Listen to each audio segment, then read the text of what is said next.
It's a wonderful Friday morning, and you are welcome again to our Living in the Digital World program series. Good morning, good afternoon, and good evening, depending on where in the world you're joining us from. My name is Estella Hilda Anaman, and I'm the coordinator for American Corner Abuba, and I'll be your moderator for this session. So, American Spaces provides access to current and reliable information about the United States through book collections, internet access, events, and activities for everyone. Today, our topic is very, very crucial in our everyday work, and it's beyond clicks and likes, essentials for secure online information sharing. So, facilitating this session is Jonas Nyabo. He is a journalist and a coordinator for iJournal Africa. So, Jonas Nyabo is a multimedia journalist, fact checker, and new media trainer. His experience over the past 9 years has been in the area of radio broadcasting, digital news production, and new media communication. He is a fellow at Dubawa, Ghana, and is a coordinator for iJournal Africa, a new media and digital skills training organization. So during the session, please type all your comments or questions in the comment box below and they'll be well addressed. Thank you so much for staying with us. And now I'll hand it over to Jonas Nyabo.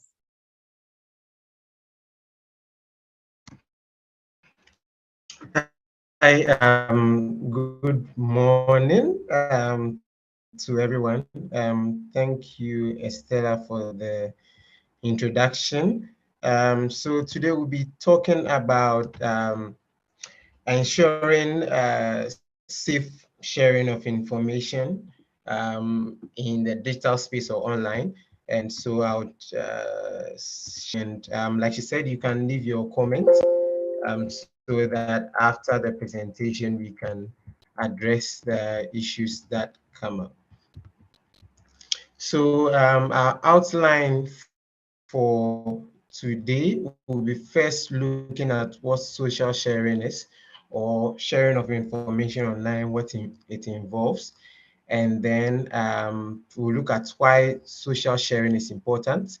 And then we would also look at the challenges and risks of social sharing, and then the tips for sharing information safely online. So these are important things or themes we'll be looking at in our presentation. And then the questions can come through when we are done going through the presentation. So first, we'll start by looking at what social sharing is. I think, okay, I have to share the screen again. Estella, is the screen visible? Yes, please, it is.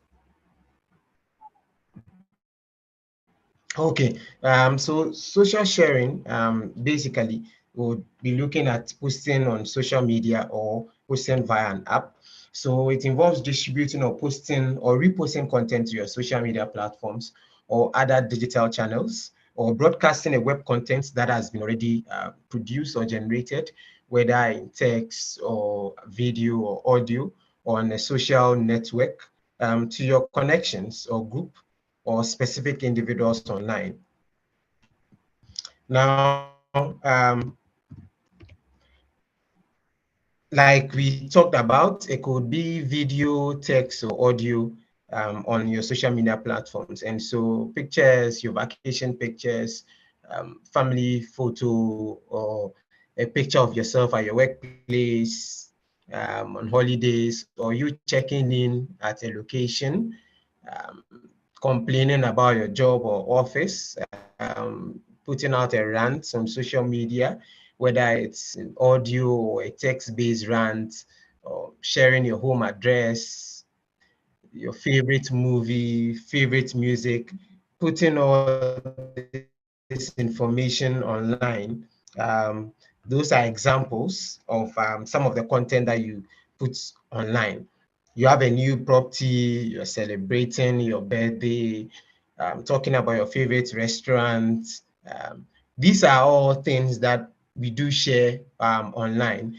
And then essentially by doing that, you are given like a window of access or to people into private world or in the virtual world. And so like we said in previous discussions, the virtual world is a community of over 6 billion people who have access to the internet, and then people are sharing content on social media platforms. And so where we share online, where there is where there are no boundaries or no specific privacy settings, we are sharing these things, or we are allowing people to have access into these things. So let's give an example of an altercation in your office, for instance. It's just people, 7 people or 8 people you share the same office space with. It's just those group of people who would know exactly what had happened in your office. But then if you decide to talk about it on social media, or if you decide to post it online, you are given access to so many other people to see what is going on, or to understand what just happened. And so posting online, whatever information it is, home address, if you go on Facebook and you just type out your home address and you share it on your Facebook account, you are given access to the thousands of followers or thousands of friends that you have on Facebook, to know where you stay. So this information will go beyond your immediate family members, or go beyond your immediate friends who know where you stay. Now, the thousands of people who previously did not know would have access to exactly where you stay. Vacation, for instance, if except close family and friends who knew, or who you previously informed that you were going on vacation, if they didn't know, if you post on social media, people are going to know. And so these are some of it. It gives people an access or a window to know what exactly you've been up to, or what is going on around you. So these are some of the things that do happen when you share on social media.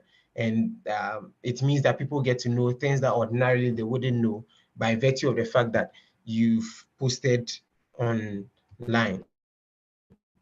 Okay, so why is social sharing why is it important? There are so many reasons, or so many factors why social sharing is important. The beginning of the presentation may sound as if we perhaps want to advise against sharing online, but it's totally different, not exactly as it may seem. But then there are so many importance, or so many advantages that comes with sharing online. And sharing is the basis or the foundation of all these social media platforms. So Facebook was created on the foundation of the fact that people are able to share what they've been up to with friends.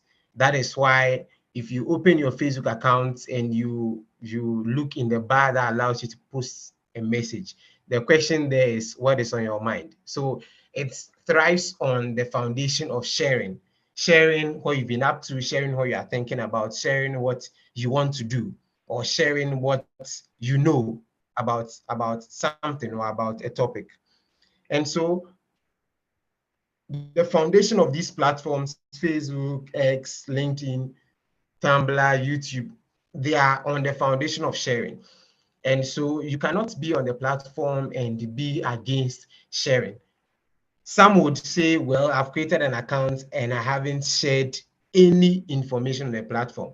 Well, to burst your bubble, you actually shared an information by the virtue of the fact that you even had to create an account using your email address, or using your phone number to create that account. You would be required to put in a username, or you'd be required to put in a birthday. All these are general foundations of all these platforms. And so whether you like it or not, there will definitely be some element of sharing on these platforms. Now, to the part of voluntary sharing of information, that has to do with maybe the status update, or your regular posts on any of these platforms. It enables others to view and also to engage with your content. So because these platforms are based on sharing, it means that there's also an avenue for connectivity, such that you are sharing information, and then there is somebody else at the other end of these platforms that is you putting out the information, and this information is reaching your friend or your follower or your connection on the platform. And so if you share, then there is an avenue for engagement on the content. So if you are posting a joke, for instance, if you share this joke, then it means that you have created an avenue for somebody to engage with you, somebody to share in that laughter that you just found. So if you saw a joke and you laughed about it and you want to share with friends, and the friend also engages on the basis of laughter with you, that particular post is creating an avenue for you both to have a certain level of engagement. The other advantage or the other importance of sharing is that it increases your reach and your visibility. So depending on your aim or your expectation on being on a platform, and especially for this point for businesses, most businesses want to increase their reach because they want to be very visible, because being visible sometimes corresponds with the number of sales you make, correspond to the number of people who are aware of your brand. So there's a certain level of brand awareness based on how visible your organization or your brand is. So if you do not share anything, definitely people are not going to know about your brand, or people are not going to know about you. And so the interesting thing about a lot of these platforms is that the algorithm oftentimes is based on how regular, how frequently you do make a post, or how frequently you do share on the platform. It's not 100% way of judging how many people, how much of your post people see, but then it's if you are very consistent, or if you are posting very frequently, the chances of more people seeing your post gets higher. So if you are posting a lot more, your posts are easily able to get in front of people. Now, or for Twitter, where we know that the chances of your post being seen sometimes correspond with the how long ago you made the post. It means that if you are making your post consistently, perhaps you decide to post every 5 hours, you most likely have somebody seeing or knowing about your brand, compared to you have that more than somebody who perhaps posts once a day or once a week. Because if you are posting once a week on Twitter, chances are that your posts will kind of expire with time. And so when somebody is posting frequently, the person would most likely get his brand name in front of people. The other aspect is that it can impact your return on investment, especially for businesses. You are able to perhaps make more sales because more people are seeing your content. So if you're a brand that is selling, you are selling water. No, let's talk about cars, because people would it's not a necessity, and so you really want people to buy your cars. If you are making more posts about cars, interesting posts, funny posts, these are posts that would apart from somebody wanting to buy a car, if you are reaching the person at the point of a certain level of emotion, you make a post about cars, but then it comes with somebody reacting, but then the post usually would elicit a certain emotion of excitement or joy or laughter. If somebody is not going to buy a car immediately, or the person doesn't really want to buy a car at that point, if the person consistently react to your post, chances are that when the person eventually wants to buy a car, your brand name would most likely be in front of the person. And it works a lot on Facebook. If you even for once go and search for car companies, and then you go the second time or third time, the advertisement you see would most likely be tailored to your preference of or your intention of wanting to buy a car. And so if you're a brand and you are making consistent posts, especially around what your business is about, you are more likely to increase your return on investment or get interested clients or potential customers to get to know about your brand. And also brand authority. So for individuals who are looking to be seen as an authority on particular subjects, you want to be an authority when it comes to conversations about cars, or you want to be an authority when it comes to conversations about journalism, or you want to be an authority when it comes to conversation about computers or laptops, or an authority when it comes to conversation about funding for SMEs. If you are making posts consistently about this particular topic or about this particular subject, it increases your authority in that area. And so when people are looking for somebody to speak on that particular topic, because you've been making posts consistently and people have seen that consistently you have been making posts about this, it gives a suggestion that you are somebody who is very knowledgeable about the subject and somebody who have been consistently following the industry for trends and have a fair idea about what is really going on in that particular industry. And so it gives you a certain level of authority in that particular industry. And so that is an importance of it. If you want to be seen as an authority in a particular field, one of the ways to do that is to be very consistent about talking about that particular topic. And it is important for some people, that is a way for them to launch into a business. The research shows that people will most likely buy from a company where they know that the owner is famous in a particular sport or a particular field. And so if you are somebody who wants to venture into selling of cars, if people know that as an individual, as the owner of the business, you are a brand authority or you're an authority when it comes to vehicles, they'll most likely want to buy from you because there is the general or the basic impression that you at least have a fair idea of what you are doing, and you will definitely know, have good or better deals because you really understand cars, you really understand the automobile industry. And so that would be an important tip for persons who want to be seen as authorities in particular fields. And also it gives some, sharing online can give some current digital currency.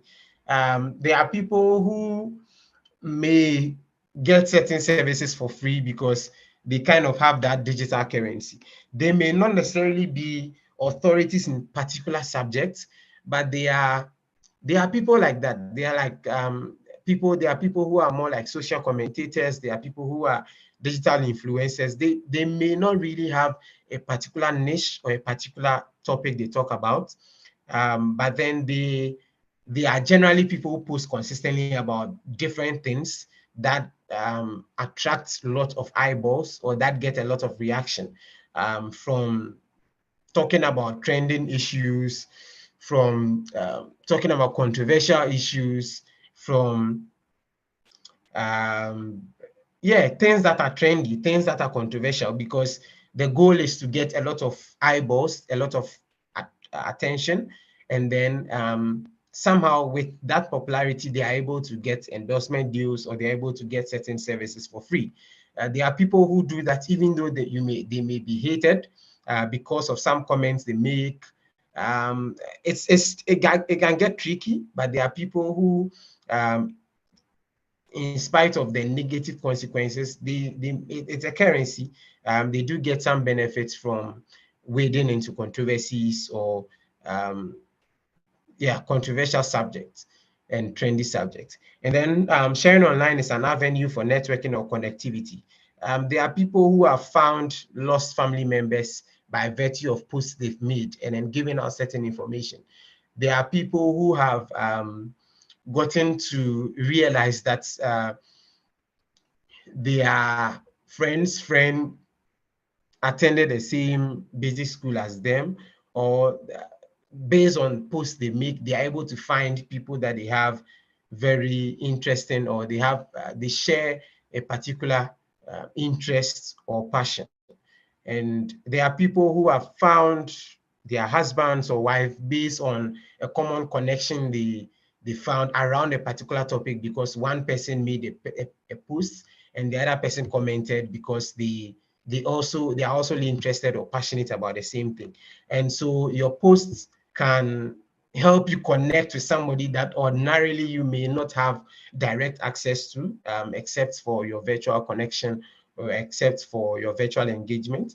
They may be friends of friends, or they may be people you may not know from anywhere, or you may not have any connection with, but they are perhaps searching on social media with the hashtag of a particular subject, and then coincidentally you've made a post about that subject, and then you guys get to connect around that same subject. So these are some of the importance, or these are some of the usefulness or the advantages of sharing online.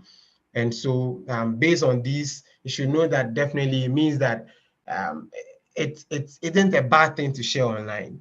And of course, that is not what we are going to talk about. But as much as there are the positive sides or the advantages that we previously talked about, there are also dangers that are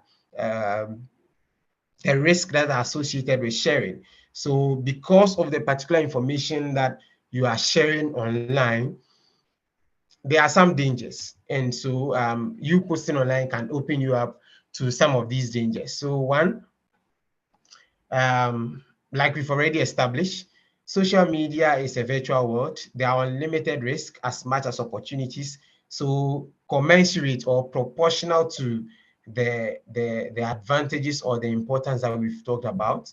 There's also the opposite side of it, more like a double-edged sword. So once you are getting opportunities, it can also be risky in the social media world or in the virtual world.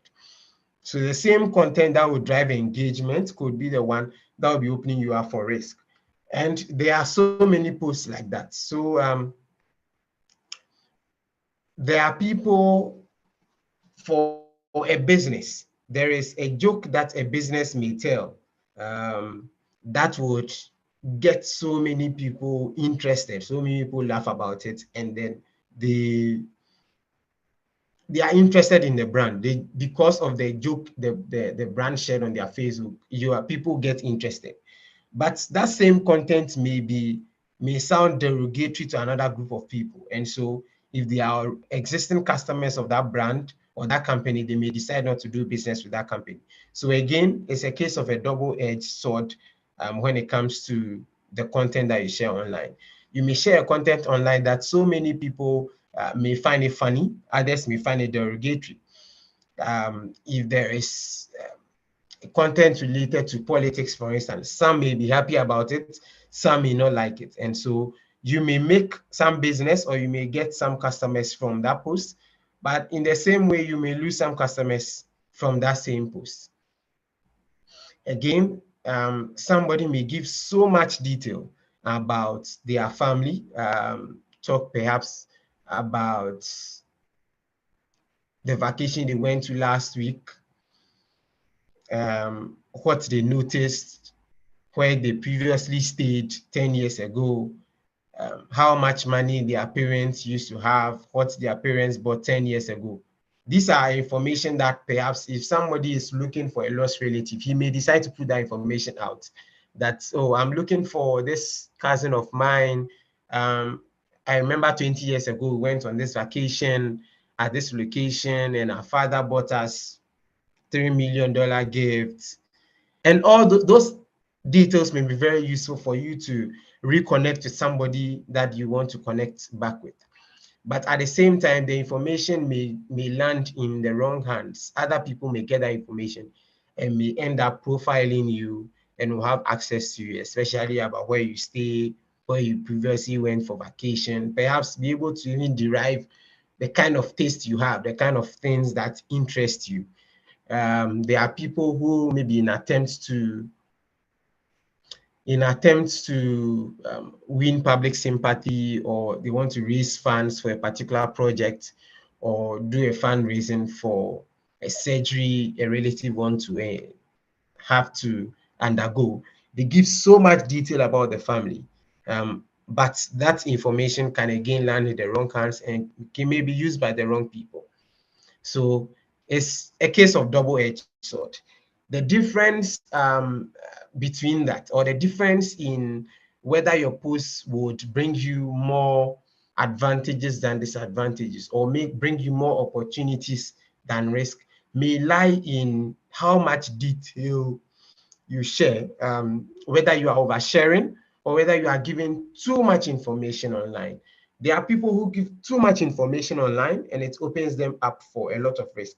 And I think some people have certain basic understanding. So at least in my Facebook feed, I see that some new parents, even when they are posting family photos, maybe they decide to hide like the face of their child. It could be for it could be for security reasons. I mean, if somebody wants to hurt you, the person may not have access to your child. So oversharing or giving too much detail online could be problematic. So that is where the line has to be drawn. So if you are sharing the information online or making a post, you would have to find out whether the information you are sharing is it oversharing or are you sharing too much information. And then also there is also the aspect of sharing or the access by third-party apps or third parties. And so for a lot of us, we've taken a very good step by limiting our Facebook accounts to just friends. And so anytime we post, our posts are seen by only our friends, only people that we've connected with. But then in these days where there is screenshots, it means that there's a possibility of a third party having access to that content you've posted, even if you've decided to limit it to a third party.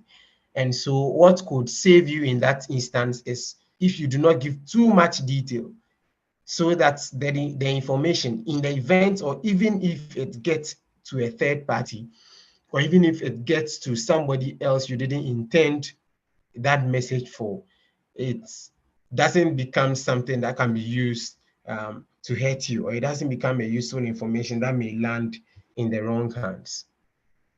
So anytime you post, you also have to think about the third party access. And also active users. Again, like I said, these platforms thrive on sharing. And so there are people, or for most of us, there is always, no, for some of us, there is very often the temptation to post very frequently. We've talked about the benefits, and so that may be driving that desire to post a lot. But and so in the attempt to do that, you may knowingly or unknowingly release certain information that may not be in your own safety or in your own best interest. It may not be good if it gets onto social media. There is also the implication is the exposure to different cyber crimes, identity fraud, economic fraud. All these things can arise as a result of sharing too much information on social media without calculating the risk that may arise as a result of that particular post or that singular post that you intend to make. What you can do in this case is understanding the best practices for the platforms, for sharing on those platforms, and that would help you kind of navigate or create a balance between the content you are sharing on social media and whether it brings you more opportunities than risk, or whether it brings you more risk than opportunities. And so you have to calculate the risk. You have to first of all understand the risk for the different platforms. I would say that the risk for the different platforms, Facebook, X, previously Twitter, LinkedIn, Tumblr, YouTube, the risks for all these platforms are very, very different, because all these platforms have very different privacy policies, different programs that allows access to different people. And so they all share different risk. And even when it comes to the chances of your platforms being hacked, some of these platforms, it's easier for your account to be hacked than others. And so the risks are not the same. You have to understand the best practices for these different platforms. And then secondly, you weigh the risk or think twice about your posts before you make them. So some of the risk in general terms, risk of impersonation or identity theft. This would be associated with you giving details that are very personal to you, details that gives you a unique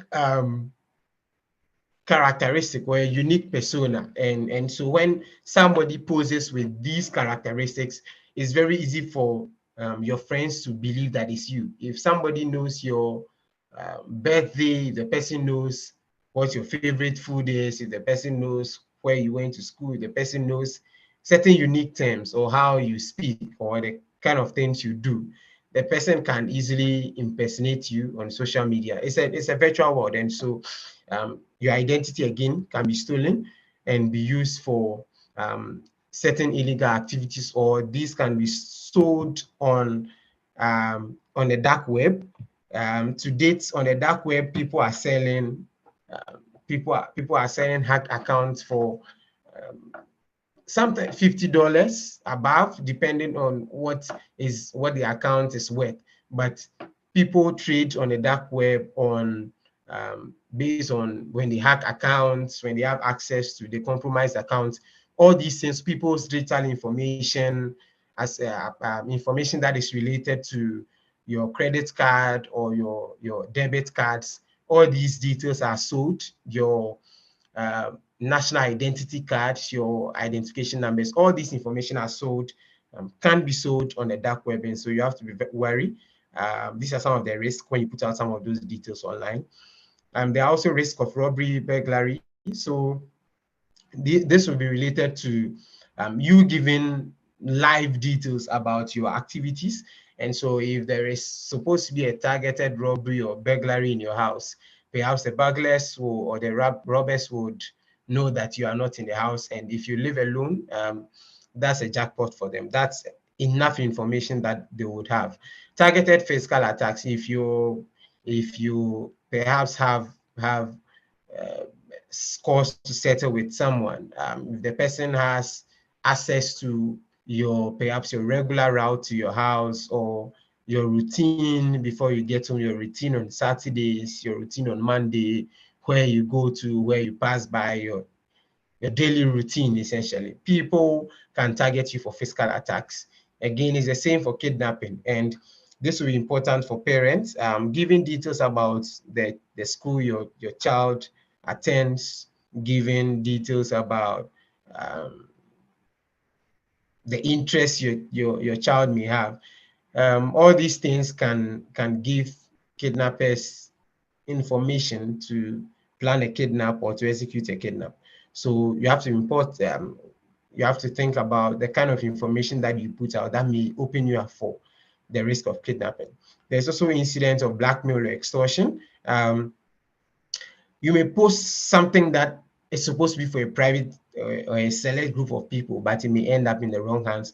That could be used to blackmail you, or a post you made so many years ago and now you are sharing a different opinion, that could be used to blackmail you. And we'll talk in detail about some more specific examples, but there are certain comments or certain things you may see within a closed group, within a select group of people in a Facebook group, and then it may leak out, or it may be leaked, and it may open you up for a blackmail or extortion. Damage reputation, again, similar to blackmail. You may have some information that you share to a close group of people, and then somebody may use that to damage your reputation. Social engineering could be linked to impersonation, identity theft. Based on those details that you've given out, somebody can easily draw up your persona, know what you like, what you don't like, what you usually do on Saturdays, your routine, where you stay. All these details can be used to create a fake account and then engage as if it's you. And then your friends may fall for it if it has to do with money. Like some of the common scams, you get a message from a Facebook friend that sometimes you've not heard from in a long time, requesting that they are stranded somewhere and then they need money. And so you should give them money.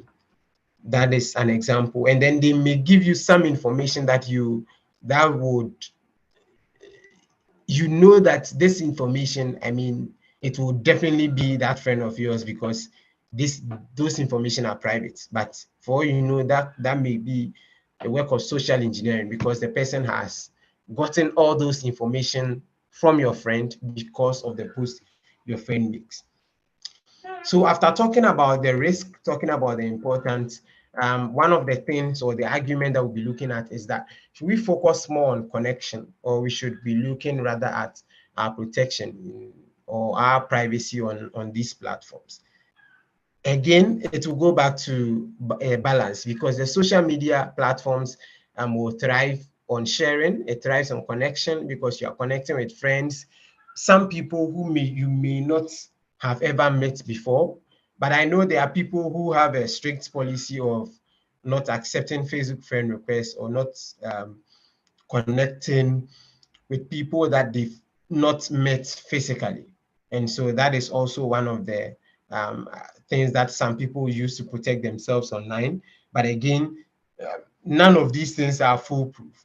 So in trying to balance between connection and protection, there are certain considerations that we would have to make in terms of our protection and then whether we should continue to connect.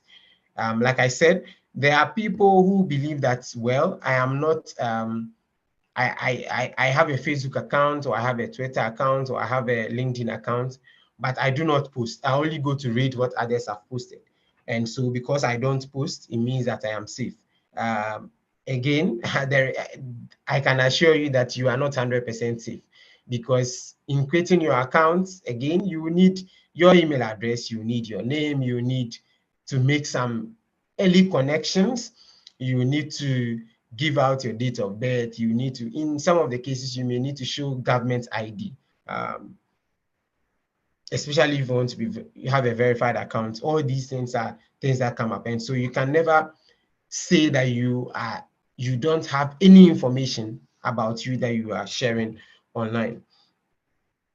Now, the baseline or the basic thing when it comes to the online world, or when it comes to social media, when it comes to the virtual space, the fundamental or the baseline of whether you are going to reap the benefit or get the risk is an issue of accessibility. Who has access to the information you are sharing online?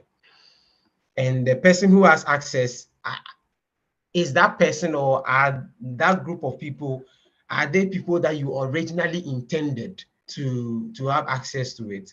There are people who make posts that they initially meant for just a close group of friends, but then their friends shared it to their friend, and then their friend also shared it to another group of friends, and it's all in circles. And so at the end of the day, that information that you meant for just your few friends ends up with your friend's friend's friend. And so it's fundamentally an issue of accessibility. And so the key to protecting, or the key to having your information shared online safely, or having your information safely online, lies in access. Who has access to that particular information? And so when you close the gate of access to the content you share, it means that you are reducing the chances of the opportunities you are going to make from this platform, the same way you are also going to reduce the risk that are associated with people having access to this platform. So if you're a business and you don't want if you're an individual and you are somebody who is looking for a job, and then you upload your CV online, for instance, if your CV is accessed by a business owner who is actually looking for a staff, bingo, you could have an opportunity.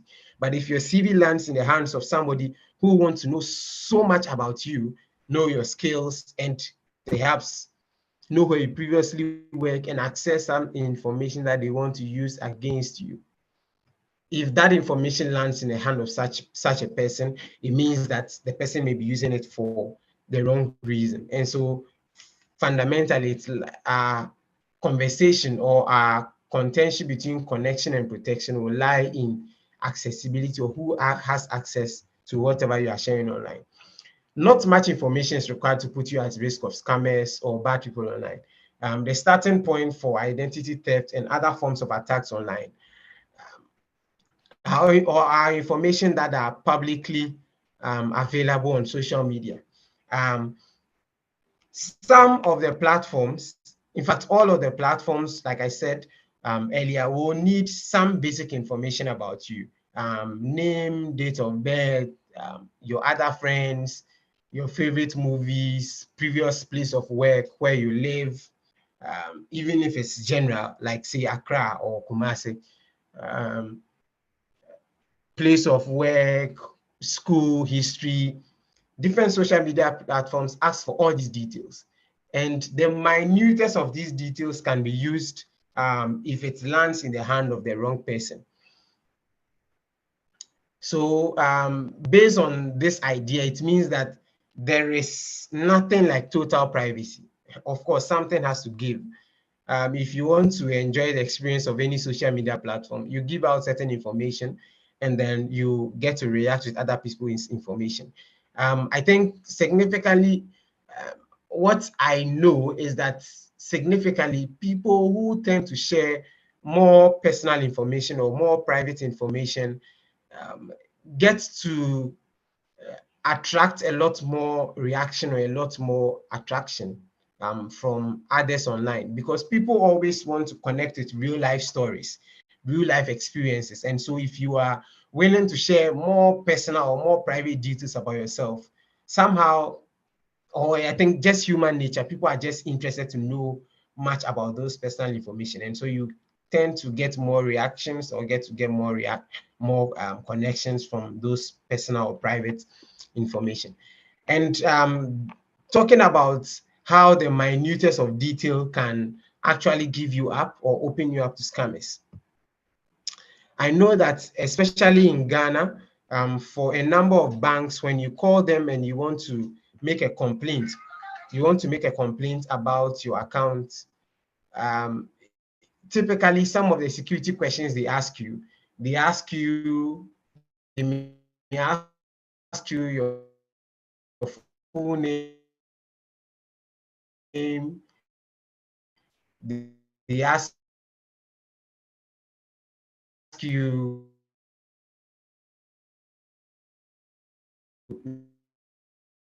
maybe the last transaction, and then they ask you your date of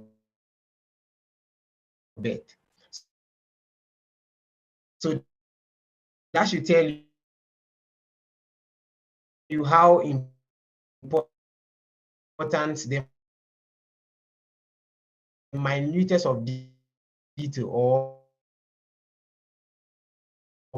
the least, let's just say the least of an information, such as your date of birth, could actually open you to scammers. So if somebody knows your full date of birth, for instance, it means that all they need is just have an idea of of maybe your last transaction, if it is asked by the bank, and then if they call pretending to be you and they are requesting a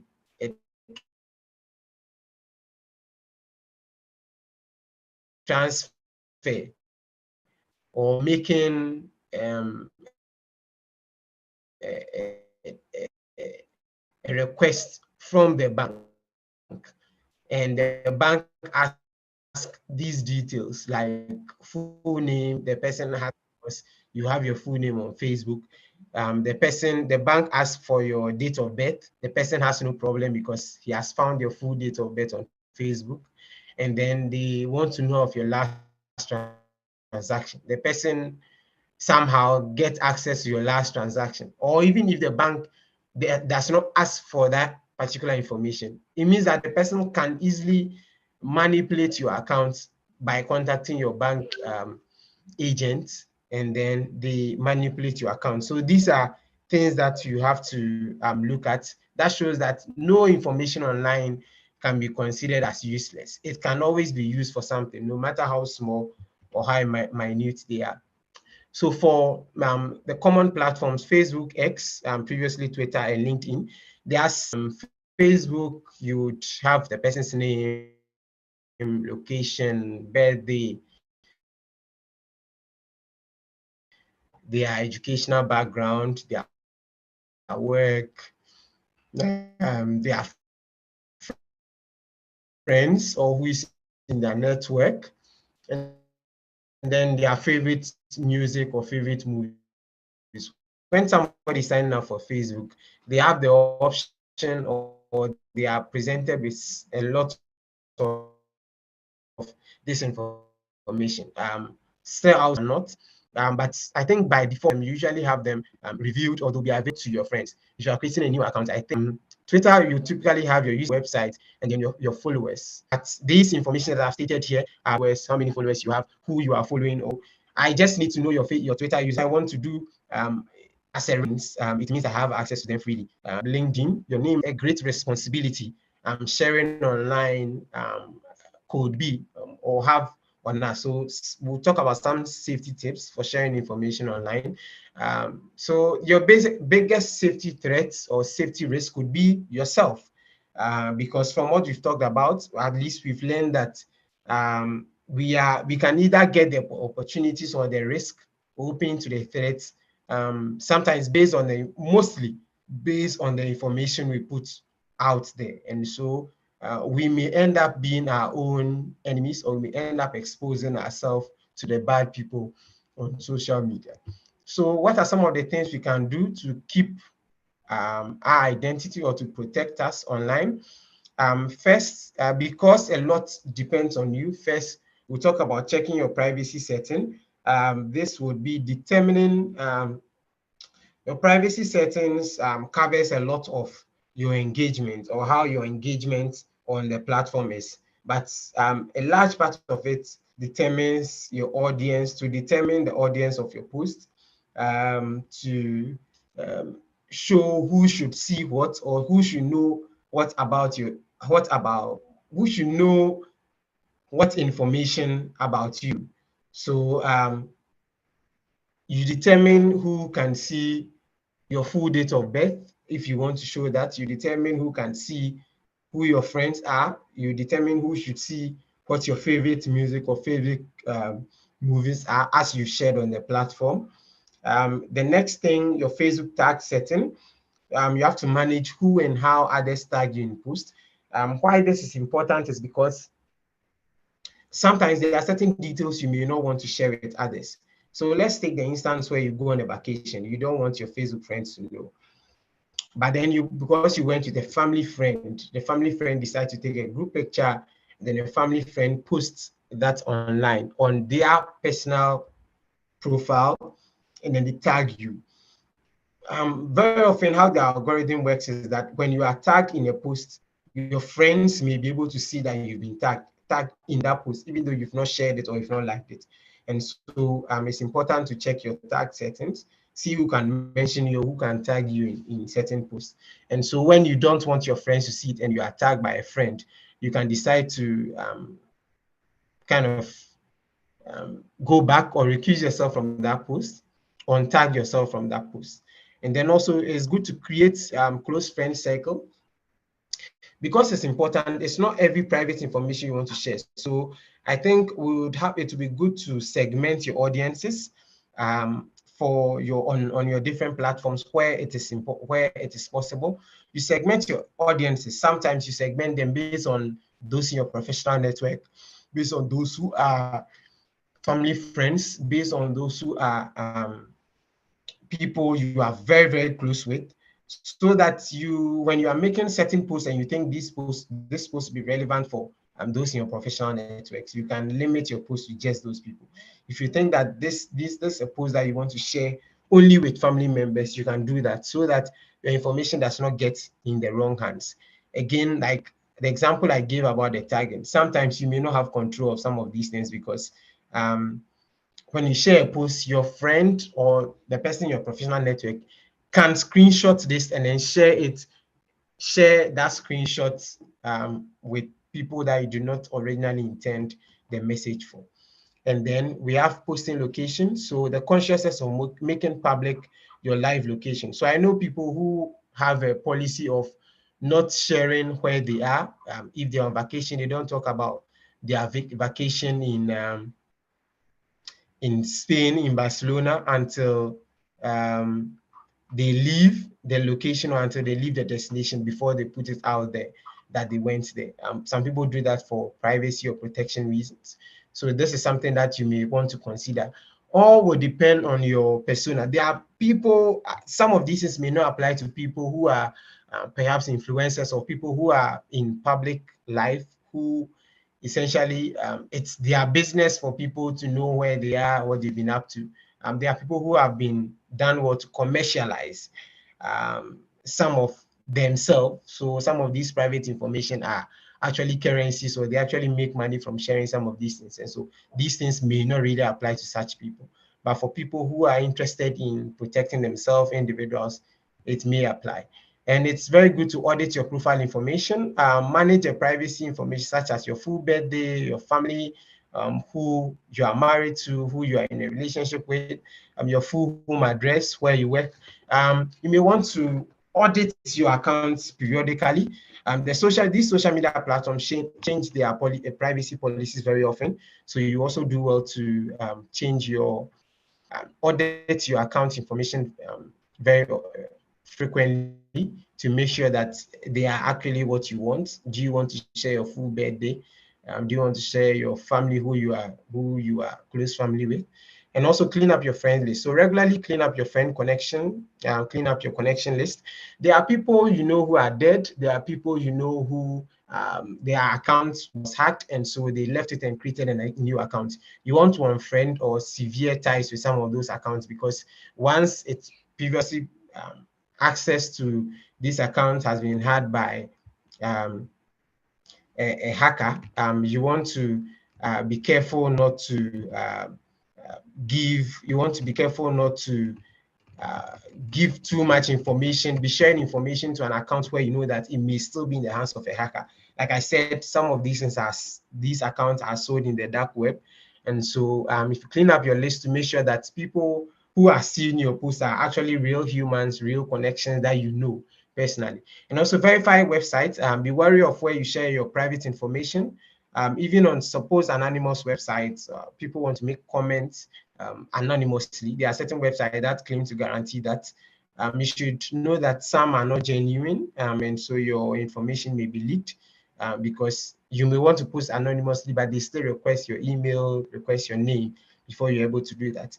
There are certain artificial intelligence applications that require you to put out your details so that to help them tailor or give you information based on your preference or who you actually are. If things go wrong, you may have your information leaked out, and so it's important to verify that the websites you are sharing those details with are credible. And then also, as a fact checker, I would say that the accuracy of information, this is not related to you, but it's related to this, not to protect you, but to protect your friends. So you only make sure you only share information that is accurate so that you don't mislead others. So for Facebook, you can audit your privacy setting by going to the privacy settings and privacy option, and then you can go to who can see what you share, and then it gives you an outlook that looks like this. So it shows you your phone number. So you can click on, in my case, or in the account I'm using, the phone number is limited to friends. So you can decide there are different options. So it has an option for friends, an option for it has an option for the public, that is like the billions of people on the platform. Facebook has billions of people, active users, I think about 2 point something or 3 billion active users monthly. LinkedIn is doing about 600 million. Twitter should be doing over about 400 million.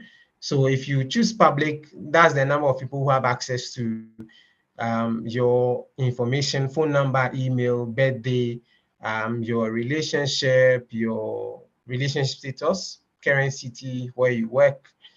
So you can select all these individual things, whether you are sharing to friends. So in my case, so here on this account, the email is limited to just friends. So Facebook has a limit of 5,000 friends. So if it's 5,000 friends, just those 5,000 friends can see it.